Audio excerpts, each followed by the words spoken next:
Veneto verso il picco circolare della regionale ULSS. Come accade a marzo, negli ospedali scatta la sospensione di ogni attività non urgente, stop a visite e operazioni. Intanto, in base al raffronto con la prima fase dell'epidemia, spicca il raddoppio di accessi ai nosocomi rispetto a marzo, effetto della psicosi da sintomi, nuovo appello di Zaia: non affollate gli ospedali. Tragedia a Bruniera nel Pordenonese, il piccolo Lorenzo Ortolan di 9 mesi respira male e muore nella casa dei nonni, sotto shock i genitori di Gaiarini nella Marca. Lutto nella musica per la scomparsa di Stefano Dorazio, il batterista dei Pooh aveva 72 anni ed era ricoverato per il Covid, il dolore di Red Canzian. Prima notte di coprifuoco nelle città venete, diventate deserte e silenziose, controlli ma pochi multati, a Mestre in 2 pizzicati dalla polizia. Controllo totale, massimo rispetto delle regole, così la Cina sembra essere uscita dall'incubo Covid, il racconto di un imprenditore veneto a Shanghai. I suoi medici e paramedici sono in Africa dal 1950 per portare il diritto alla salute nei paesi più poveri. Il QAM Medici con l'Africa di Padova ha compiuto 70 anni. Bentrovati telespettatori, telespettatrici di Antenna 3. In primo piano ancora il Covid, perché ormai siamo alla vigilia del picco, come ha ribadito oggi da Marghera il governatore Zaia, e ci sono anche novità per gli ospedali. Vediamo quali. In queste ore l'emergenza maggiore che abbiamo è quella di pronto soccorso. Cioè di accessi al pronto soccorso che rispetto all'anno scorso con la prima ondata sono doppi. Siamo alla vigilia del picco della seconda ondata di coronavirus in Veneto. Il sistema ospedaliero regionale sta tenendo, ma il raddoppio del numero di accessi ai pronto soccorso che si registra oggi rispetto a quello della prima ondata Covid inizia a rappresentare un problema. Da qui una raccomandazione a tutti.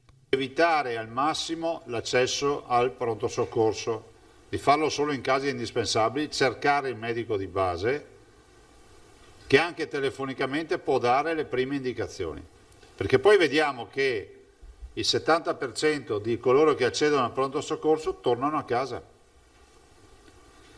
Quindi vuol dire che dobbiamo assolutamente evitare che persone si rechino al pronto soccorso, mettano a repentaglio la loro salute e soprattutto quella degli altri.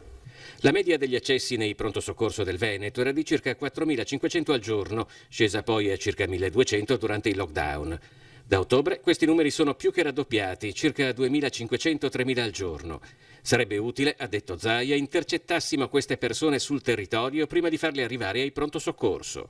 Perché per quanto siano distinti i percorsi, comunque l'ambiente ospedaliero è un ambiente dove il virus e il batterio e comunque le occasioni di infezione sono ubiquitarie, il che non vuol dire che in ospedale ci sia male, ma vuol dire che se tu ti cerchi un posto asettico, di certo non devi andare in un ospedale.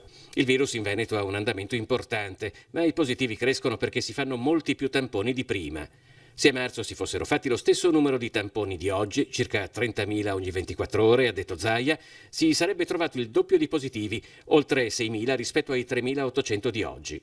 La Regione non intende introdurre nuove restrizioni per i cittadini, ma quella del coronavirus è anche una battaglia che si vince col contributo di tutti. Se nessuno portasse la mascherina, è garantito che oggi saremmo in zona rossa. Quindi se qualcuno ancora non l'ha capito, continuate a non portare la mascherina e poi a lamentarvi perché ci chiudono in casa, perché chi a causa del suo mal pianga se stesso, cioè il tema della mascherina è fondamentale per questa battaglia e per non cambiare di zone. Quindi, come accadde a marzo, c'è una riorganizzazione degli ospedali, l'ha spiegato nel dettaglio l'assessore Lanzarin. Sospendere in ogni struttura ospedaliera pubblica e privata accreditata tutta l'attività chirurgica programmata per la quale è previsto ricovero in terapia intensiva post-operatoria. Sospensione di ogni attività chirurgica programmata che preveda il ricorso in terapia intensiva post-operatoria. Lo dispone una circolare che la Regione Veneto ha indirizzato a tutte le strutture sanitarie pubbliche e private accreditate e convenzionate. Il provvedimento esclude comunque le emergenze e urgenze, come gli interventi per incidenti, ictus e infarti. Sospendiamo anche l'attività libero professionale, dell'attività specialistica ambulatoriale, delle strutture anche qui sia pubbliche che private, accreditate, ad eccezione delle prestazioni prioritorizzate, ossia U, urgenti, e B, brevi, quindi 24 ore e 10 giorni. Si tratta sostanzialmente del provvedimento che venne già adottato a marzo, durante la prima fase di coronavirus, per non occupare con attività programmate posti nelle terapie intensive durante l'emergenza pandemica. Quanto disposto da questa circolare dovrà essere applicato nel più breve tempo possibile e comunque non oltre il 10 novembre per predisporre i posti letto previsti per la fase 4, quella del picco della seconda ondata di Covid. Noi siamo nella terza fase, che è quella che va dai 150 ai 250 in terapia intensiva e dai 900 ai 1500 in area non critica. Siamo già vicini alla quarta fase, soprattutto per quanto riguarda l'area non critica, un po' meno per quanto riguarda le terapie intensive. La cronaca ci porta a Bruniera, sul confine tra la provincia di Treviso e quella di Pordenone. È morto un bambino di 9 mesi che si trovava a casa dei nonni, era di Gaiarina. È un'intera comunità, quella di Gaiarina, ad abbracciare virtualmente in queste ore mamma Lara da Rossa e papà Andrea Ortolan. Lorenzo era il loro unico figlio ed è morto a soli 9 mesi. Sui profili social ci sono i sorrisi di una vita appena iniziata e l'entusiasmo di una coppia giovanissima e molto affiatata. Purtroppo quando ho preso la notizia ti lascia di stucco, senza parole, questa nuova famiglia che si era formata con il papà Andrea e Lara e il piccolo Lorenzo. Sono quelle cose inspiegabili che stai là e ti chiedi perché. La tragedia si è consumata nel pomeriggio di venerdì a Bruniera, nella casa dei nonni, cui era stato affidato per qualche ora. È qui che il piccolo Lorenzo sta dormendo all'interno del suo ovetto. Al momento di svegliarlo però il bambino ha un respiro strano, sempre più affaticato. Immediato l'allarme alla centrale dell'emergenza di Palmanova, che invia sul posto in via del Massa l'ambulanza. Il bimbo è già in assistolia e le manovre di rianimazione, che durano ben 40 minuti, si fanno disperate. Quando arriva in ospedale non c'è più nulla da fare. La squadra mobile di Pordenone, ricevuta la notizia, avvisa la procura e cerca di ricostruire l'accaduto. Su disposizione del PM, il medico legale effettua una prima ricognizione poco dopo le 17. L'ipotesi è quella di una tragica fatalità. Ad abbracciarli idealmente in queste ore difficilissime, oltre a Gaiarine, è anche il Calcio Orsago, la squadra di seconda categoria dove papà Andrea gioca, dopo aver militato per anni nel Francenigo. Abbraccio virtuale alla famiglia e ai nonni, perché è spirato sostanzialmente tra le loro braccia. Dopo Gigi Proietti, il mondo della cultura, della musica, dell'arte piange la scomparsa di Stefano Dorazio. Il racconto del nostro Lucio Zanato, che ha accompagnato Stefano Dorazio con la sua telecamera lungo i suoi decenni di carriera. Fazzolettini in caso di lacrime, fazzolettoni in caso di tragedia proprio, no? Così. Da persona previdente avrebbe preparato così la folla, che da ieri lo sta piangendo e che lunedì alle 15 nella chiesa degli artisti di Piazza del Popolo a Roma gli renderà l'ultimo saluto. Sarà purtroppo limitato a meno di 100 persone, ultimo oltraggio del coronavirus a Stefano Dorazio, scomparso ieri sera poco dopo le 22 all'età di 72 anni. Il decesso al Columbus Hospital di Roma, struttura Covid del Policlinico Gemelli della capitale. Stefano era stato ricoverato il 29 ottobre con febbre alta per il contagio da coronavirus, forse facilitato da alcuni problemi articolari, conseguenza di oltre 40 anni di carriera da batterista. Nulla comunque che facesse presagire la tragedia, anche se negli ultimi giorni l'acuirsi del virus aveva richiesto il sostegno della respirazione assistita. Ieri, tra l'altro, c'era stato anche un leggero miglioramento, poi in serata le condizioni si sono fatte critiche e a meno di 2 ore prima della mezzanotte il cuore di Stefano Dorazio ha cessato di battere. Un cuore generoso di una persona che non ha mai fatto mancare il suo sostegno a quanti lo conoscevano.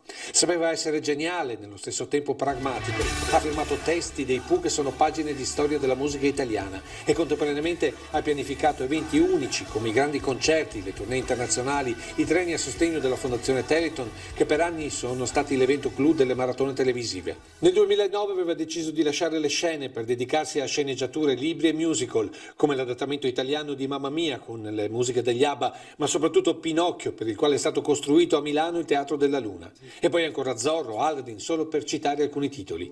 Instancabile, oltre alle tournée e agli spettacoli, si divideva tra la casa di Dalmine, quella di Roma, a Piazzale Clodio, e l'Infernetto, dove hanno mosso i primi passi tanti giovani artisti, oggi volti famosi del piccolo e del grande schermo. Poi l'amore per Pantelleria e per Tiziana Giardoni, diventata sua moglie 3 anni fa. Io mi sono sposata solo per questo, Sicuramente uno dei suoi giorni più felici di una vita generosa, dove non mancava mai una battuta ed un sorriso. Ed è per questo che vogliamo pensarlo così, partito per una nuova, lunga tournée, piena di luce. Pronti?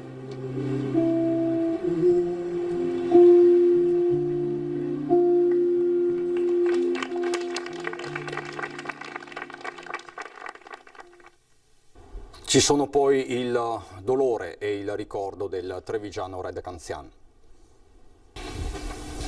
Red Canzian, una notizia che lascia senza fiato. Una notizia come questa non si è mai preparati a dolori come questo, ma in questo caso è ancora più devastante perché questa è una malattia bastarda che oltre al dolore della scomparsa di una persona che ami aggiunge la crudeltà del fatto di doverlo lasciare andare via da solo, di non potergli stringere una mano, di non poter avere il conforto delle persone che ami, e quindi è stato tutto così improvviso e brutto e anche crudele. Era una settimana che era ricoverato. Sì, era entrato giovedì notte della settimana scorsa, ma sembrava una febbre da influenza, poi chiaramente è risultato positivo al Covid e probabilmente il suo corpo era più debole in questo momento, probabilmente il Covid ha trovato terreno fertile. L'ultima volta che hai parlato assieme a lui? Ma ci siamo scritti l'altro giorno, 10 giorni fa, per lavoro. A giugno era venuto a Milano in studio da me e io con lui ridevo sempre perché riusciva a mettere leggerezza anche nelle cose meno leggere. Era un uomo per bene, un uomo onesto, un uomo che davanti allo specchio non si raccontava le bugie, era molto onesto con se stesso e poi con gli altri, e quindi è una grandissima perdita. La mascherina, mi raccontavi prima, che era lì con te nel momento più difficile tuo. Ah sì, poi sapere che non poter andare da lui e invece lui c'era quando io mi sono risvegliato nel 2015 in rianimazione dopo aver avuto l'intervento al cuore, c'era mia moglie, i miei figli e lui con la mascherina e il cappellino, me lo ricordo ancora. Avrei voluto fare la stessa cosa. È toccata a 2 ragazzi la sanzione per aver violato il coprifuoco, la normativa anti-Covid, cioè che impone di non uscire da casa dalle 22 di sera alle 5 del mattino. Sono stati pizzicati dagli agenti della polizia alle 2 di notte mentre passeggiavano tranquillamente a Mestre nel centro deserto. 2 giovani, uno dei quali minorenne, hanno persino tentato di scappare a bordo di un'auto, ma sono stati raggiunti, bloccati e sanzionati. Città deserte quindi in tutto il Veneto, questo è il nostro reportage da Bassano. Sono le 22:45 della prima sera di coprifuoco anche a Bassano, e questo è quel che succede a Bassano ora.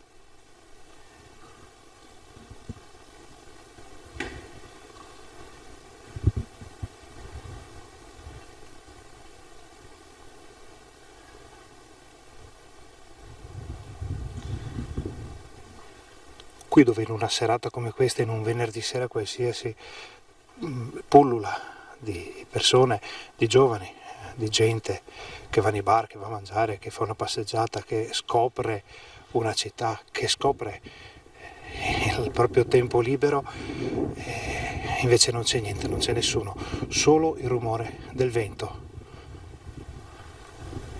San Bassiano e il Leone vegliano comunque sulla città, perché prima o poi tutto questo finirà, anche se un allarme suona lontano. Bassano se ne sta rintanata in casa rispettando il coprifuoco.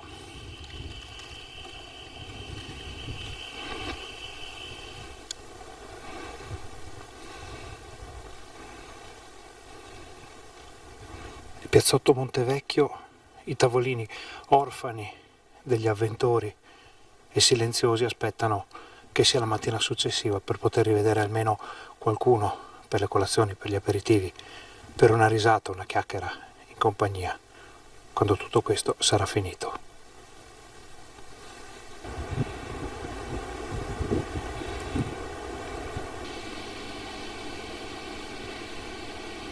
E questo è il Ponte Vecchio, Ponte degli Alpini, chiamatelo come volete, resta una grande porta, resta un passaggio per il centro di Bassano, resta un passaggio per questa bellissima città, un passaggio che però, se non c'è nessuno, non serve a niente.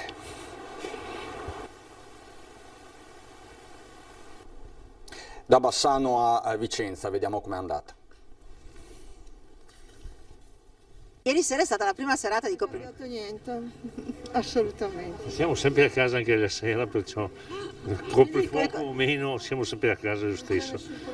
C'è nessun problema. Anzi è giusto, se vogliamo finire di avere questo terrore del virus, penso che sia giusto seguire tutte le regole. Ma in casa? Esatto, In casa? sì. Sì. Sì, siamo vicini di casa, Esatto. cioè, io sono andata a dormire alle massima 22 comunque, alle 22 coprifuoco nel letto, a dormire proprio. Esatto, uguale, idem, la stessa cosa. Ci si adatta rapidamente. Sì, beh dai, sì. Sì, cioè Nessun problema. sì, secondo me l'importante è avere una bella situazione a casa, tranquilla, Esatto. A quel punto insomma riesci a viverla tranquillamente, ecco. Anche se Altrimenti, non giri per le strade, resti in casa e va bene così. Sera per me è stato molto strano perché comunque sono un ragazzo che piace sempre uscire, stare con gli amici ed è stato molto strano stare a casa a non fare niente praticamente. Ma non vi siete sentiti magari via telefono, via chat, queste cose? Certo, quello più che sicuramente, però non è la stessa cosa. E tu come l'hai vissuta? Cioè, l'avevi come un obbligo, come una cosa pesante? È così, bisogna accettarlo. Noi due siamo cugini, quindi ci siamo sentiti ieri sera, quindi ci sentiamo regolarmente anche con altri nostri amici, però come dice lui non è la stessa cosa. Ci si può abituare secondo te o farete fatica?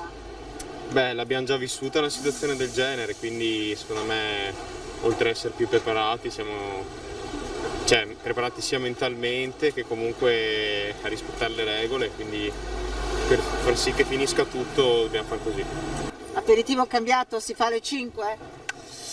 Aperitivo adesso dura anche con le questioni lavorative, quindi è un po' più difficile, quindi l'aperitivo me lo dedico solo al weekend. Uno dei quesiti riguardanti il coprifuoco e che sta accendendo di più gli animi in queste ore è stata l'uscita dopo le 22 con il proprio animale da compagnia. Diverse le interpretazioni in questi giorni con il caos e le proteste di molti. Un caos che resta in queste ore anche e soprattutto dopo che il governo nella sezione del proprio sito riguardante le domande frequenti nella zona gialla a una domanda su questo risponde che è possibile uscire con il proprio cane dopo ma solo per espletare i bisogni fisiologici, mantenendo una distanza di 1 metro obbligatoria da altri padroni di animali ed evitando così assembramenti. L'assenza di una precisazione sull'orario sta creando il caos anche tra gli stessi prefetti e tutori dell'ordine che parlano di una risposta criptica e poco chiara, ma che in maggioranza sono decisi a mantenere la linea del no all'uscita con il cane dopo le 22. Questa è la comunicazione di servizio che ci sentiamo di fare. Adesso c'è la pubblicità. A dopo.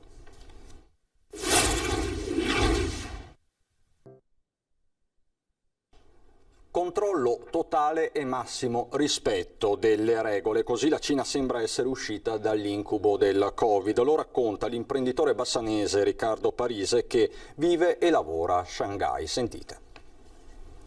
È un lontano ricordo, fortunatamente, sì, assolutamente sì.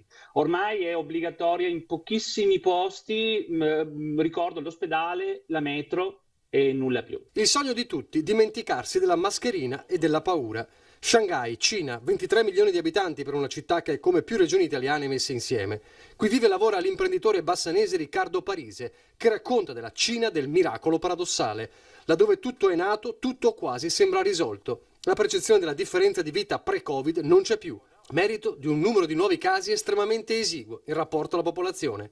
E Parise racconta il perché. Tutti hanno seguito, o meglio, hanno dovuto seguire le regole. Faccio un esempio abbastanza eclatante. L'omologa app Immuni che qui abbiamo non è facoltativa, è obbligatoria. Tu non ti muovi se non ce l'hai. E abbiamo il bollino verde o il bollino rosso. Se tu hai il bollino rosso non entri da nessuna parte, se hai il bollino verde ti muovi, ma questa è arrivata a fine febbraio, a marzo, e quindi ovviamente tutti sono stretto sotto controllo. Non segnala solo se c'è qualcuno che nel recente si è avvicinato ed aveva il Covid, ma proprio è il lasciapassare per muoversi all'interno della città e del territorio. Già, il controllo, una delle chiavi delle due facce della medaglia, salute e libertà. Una chiave facilmente spiegabile con un sistema di potere molto particolare. Tutti sanno che qui il controllo sulla persona è totale. E ovviamente è la differenza tra due culture, quella occidentale e quella cinese, non potrei neanche dire orientale perché è una roba diversa. Cioè qui il bene collettivo è ben superiore al bene del singolo. Il PIL nazionale è più importante del PIL personale. Ma non c'è solo il controllo personale. Un'altra arma è stata la chiusura ferrea delle frontiere. In estate pochi casi di rientro e sottoposti a un filtro decisamente emblematico. E chi arrivava dall'estero doveva fare doppio tampone a distanza di 48 ore in Italia, con tampone vidimato dal consolato cinese. Una volta che arrivava, per esempio a Shanghai, ennesimo tampone, poi veniva portato in una struttura del governo dove passava 14 giorni dentro una stanza, non poteva mai uscire, gli veniva consegnata il pranzo della cena fuori dalla porta. Solo chi era over 65 o aveva figli piccoli poteva andare a casa, ma a casa ti mettevano un controllo sulla porta collegato alla polizia locale che contava tutte le volte che si apriva la porta e per quanto tempo. Riccardo guarda l'Italia e sa che una situazione del genere qui non reggerebbe a lungo e che i confronti fra i paesi europei e una potenza mondiale che per di più può autosostentarsi sono difficili. Ma sa pure che nella Shanghai dove vive oggi il Covid non è più un incubo. La sofferenza qui di pochi mesi è servita a liberarci di questo problema, mentre la piccola agonia che ho visto vivere in Italia oggi porta in Italia, in Europa, porta comunque a dover sostenere ancora il problema. I suoi medici e paramedici sono in Africa dal 1950 per portare il diritto alla salute. Parliamo del QAM, Medici per l'Africa di Padova, che compie 70 anni. 70 anni che si fanno sentire, nei quali i medici con l'Africa si fanno sentire e come nelle zone più povere del grande continente dove portano il diritto alla salute di tutti. Nell'anno di Padova, capitale europea del volontariato, la ONLUS festeggia a distanza i suoi 70 anni. Niente pubblico sostenitori, ma un lungo resoconto di quanto fatto dalla fondazione nel 1950, dal vescovo Girolamo Bortignon e dal medico Francesco Canova. Oggi il QAM è presente con i suoi medici e paramedici in 8 stati africani. Gli 8 paesi dove stiamo lavorando ora sono quelli della fascia subsahariana, quella più povera, quell'ultimo miglio che ci è tanto caro e che noi ci teniamo veramente a servire. Sono paesi in Africa, ne cito uno, quello della Sierra Leone, dove c'è un anestesista sierraleonese in tutto il paese. E questo allora chiama in causa tutti noi, ma i giovani in particolare, a dire, da medico e da uomo, la mia parte qual è? Magari quella di partire e di andare. Il riconoscimento internazionale delle attività sanitarie e umanitarie del QAM regala all'Italia prestigio all'estero. Chi lo dice è attendibile, perché il QAM lo ha visto crescere. Il QAM riscuote l'apprezzamento innanzitutto della popolazione, gli viene riconosciuta l'autorevolezza da parte delle autorità con le quali nei vari paesi si interfaccia, ma non solo in Africa, direi anche a Roma. Questo vale certamente per il Ministero degli Esteri, che ne riconosce la grande capacità ad operare e quindi anche a contribuire all'immagine del nostro Paese. Alla cerimonia a distanza hanno portato il loro augurio ai 70 anni del CUAM anche Romano Prodi, il vescovo Claudio Cipolla, la Presidente del Senato Elisabetta Casellati, il commissario UE per l'economia ed ex premier Paolo Gentiloni, ma anche i cantautori Daniele Silvestri e Niccolò Fabi. Adesso c'è il meteo, grazie davvero per l'attenzione, buon proseguimento di serata.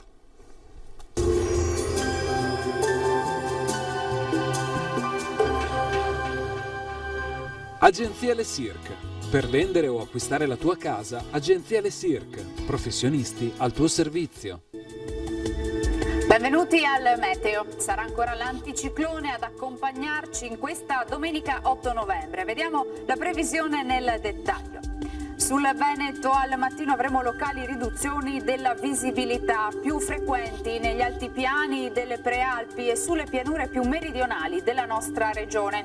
Più sole invece dal pomeriggio con cielo sereno o a tratti localmente poco nuvoloso. Temperature minime tra 5 e 8 gradi, valori massimi oscillanti invece tra i 14 e i 17 gradi all'incirca. Ci spostiamo ora sul Friuli Venezia Giulia, anche qui avremo una bella giornata di sole con cielo sereno o poco nuvoloso e non sono attese piogge degne di nota. Temperature minime fino a 10 gradi, massime sui 16-17 gradi. Ci spostiamo infine sul Trentino Alto Adige, dove la situazione sarà simile, bel tempo salvo per locali addensamenti sui settori più settentrionali, ma senza ulteriori conseguenze. Temperature minime sui 5-6 gradi, massime fino ai 16 gradi. Dal meteo di Antena 3 per ora è tutto, grazie per l'attenzione e arrivederci.